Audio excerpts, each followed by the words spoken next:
Latakia port ఏ దేశంలో ఉంది? Kuwait, Iran, Syria, Israel. Option 3 Syria. Army tactical missile system ఏ రకమైన క్షిపణి?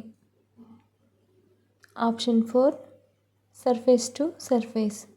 ట్రాన్స్ పసిఫిక్ పార్ట్నర్షిప్ కోసం సమగ్ర ప్రగతిశీల ఒప్పందంలో 12వ సభ్యదేశంగా ఏ దేశం చేరింది? Option 2 Britain.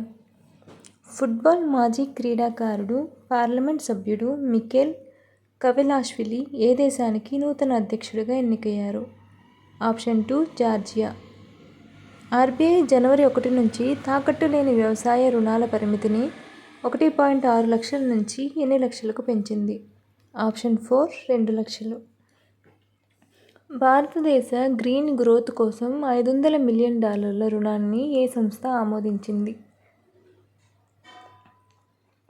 Option 1 Asian development bank. ఆరోగ్య సంరక్షణ మౌలిక సదుపాయాలను మెరుగుపరచడానికి భారత్ 60 టన్నుల వైద్య పరికరాలు, జనరేటర్లు, యుటిలిటీలను ఏ దేశానికి పంపిణీ చేసింది? Option 3 China.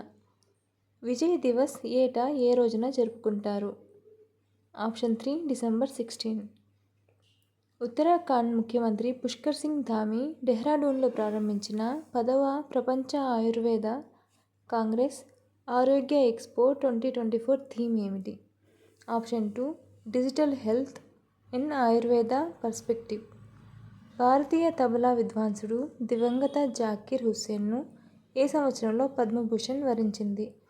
2023.